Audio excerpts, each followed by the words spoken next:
গ্রামের একটি মেধাবী ছাত্র শহরে গেল চাকরির ইন্টারভিউ দিতে। তো ভাইবা বোর্ডে সে প্রথম স্থান অধিকার করলো। তারপর ভাইবা বোর্ড থেকে একজন বলল যে তুমি ভাইবা বোর্ডে প্রথম হয়েছো, চাকরিটা আমরা তোমাকেই দিতে চাই, কিন্তু একটা শর্ত আছে। শর্তটা হচ্ছে যে আমাদের ম্যানেজমেন্টকে খুশি করার জন্য তোমাকে কিছু বকশিস দিতে হবে। তো ছেলেটি বলল যে কি ধরনের বকশিস? স্যারকে 5 লাখ টাকা মিষ্টি খাওয়ার জন্য দিতে হবে। যদি দিতে পারো তাহলেই তোমার চাকরি কনফার্ম, অন্যথায় তোমার যে পরবর্তীতে যে সেকেন্ড হয়েছে তাকে আমরা ডাকবো, তোমার জন্য 1 সপ্তাহ সময়। তো এই শুনে ছেলে চলে আসলো, তার বাড়িতে আসলো, তার বাবার সাথে পরামর্শ করলো। তার বাবা আবার তাকে আশ্বাস দিল যে বাবা, চাকরিটা আমাদের খুবই দরকার, 5 লাখ টাকা যেভাবেই হোক আমি ম্যানেজ করতেছি।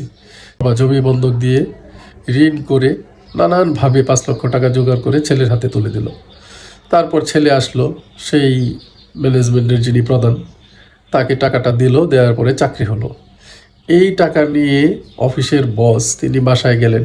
বাসায় যাওয়ার পরে দেখলো যে তার ছেলে দরজা বন্ধ করে সারাদিন না খাওয়া অবস্থায় কান্নাকাটি করছে। তো তার ওয়াইফকে জিজ্ঞেস করলো, তার ওয়াইফ বলছে যে ছেলেকে বাইক কিনে দিতে হবে, না কিনে দিলে সে খাবার দাবার খাবে না। এই শুনে সেই বস কী করলো, তার কাছে 5 লক্ষ টাকা ছিল, সে তখন ছেলেকে নিয়ে গিয়ে একটা বাইক কিনে দিল। তো সেই ছেলে মহা খুশি পেয়ে দুর্দান্তভাবে ডেসপারেটভাবে গাড়ি চালানো শুরু করলো। এক পর্যায়ে সেই ছেলেটা অ্যাক্সিডেন্ট করলো। অ্যাক্সিডেন্ট করে এমনই ইনজিউর্ড হলো, হসপিটালাইজড করতে হলো। তো হসপিটালে নিয়ে যাওয়ার পরে ডাক্তার বিভিন্ন পরীক্ষা নিরীক্ষা করে বলল যে এত গভীর ইনজিউর্ড হয়েছে যে একটা জরুরি অপারেশন লাগবে, এবং সেই অপারেশনে 10 লক্ষ টাকা খরচ হবে। সেই অপারেশন করতে 5 লক্ষ টাকা লাগে, কিন্তু ডাক্তার লোভে পড়ে বলতেছে যে 10 লক্ষ টাকা লাগবে, এবং বলল যে আপনি যত তাড়াতাড়ি পারেন কাউন্টারে 10 লক্ষ টাকা জমা দিলে আমরা অপারেশনটা শুরু করে দেব। সেই অফিসের বস তখন বিভিন্ন জায়গায় ফোন করে 10 লক্ষ টাকা জোগাড় করে কাউন্টারে জমা দিল, এবং তার ছেলের অপারেশন হলো। এই 10 লক্ষ টাকা নিয়ে সে বাড়িতে যাওয়ার পরে দেখে যে সকাল থেকে তার মেয়ে বাড়ি ফিরে নাই। তার ওয়াইফ কান্নাকাটি করতেছে। তখন থানায় ফোন দিল, বিভিন্ন জায়গায় ফোন দিল, কোনো সুরাহা করতে পারলো না। কিছুক্ষণ পর একটি ফোন আসলো। সেই ফোনে এক হাইজাকার ফোন করে বলল যে আপনার মেয়েকে আমরা কিডন্যাপ করেছি, আপনি 20 লক্ষ টাকা নিয়ে আজ রাত 10টার মধ্যে গোপন আস্তানায় দেখা করতে বলল।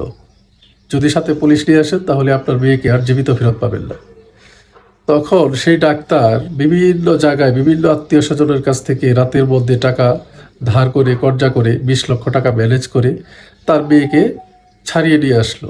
সেই ছিনতাইকারী এই 20 লক্ষ টাকা নিয়ে যখন বন্টন করে, তারা 2-3 জন ছিল, তারা বন্টন করে বাড়িতে ফিরে গিয়ে দেখে তার ওয়াইফ হার্ট অ্যাটাক করেছে। ওয়াইফকে হাসপাতালে ভর্তি করতে হবে, বাইপাস সার্জারি করতে হবে। বিশাল অঙ্কের টাকা দরকার। যে টাকা সে ছিনতাই করে পেয়েছে বা কিডন্যাপ করে পেয়েছে সেই টাকাও তার হচ্ছে না, আরও 2 গুণ 3 গুণ টাকা দরকার। তো এইখানে মেসেজটা ছিল এরকম যে আপনি অন্যায়ভাবে বা অবৈধভাবে যে টাকা উপার্জন করবেন তার 2 গুণ টাকা বা 3 গুণ টাকা আপনার থেকে বের হয়ে যাবে, সেটা আপনি নিজেও বুঝে উঠতে পারবেন না। ধন্যবাদ।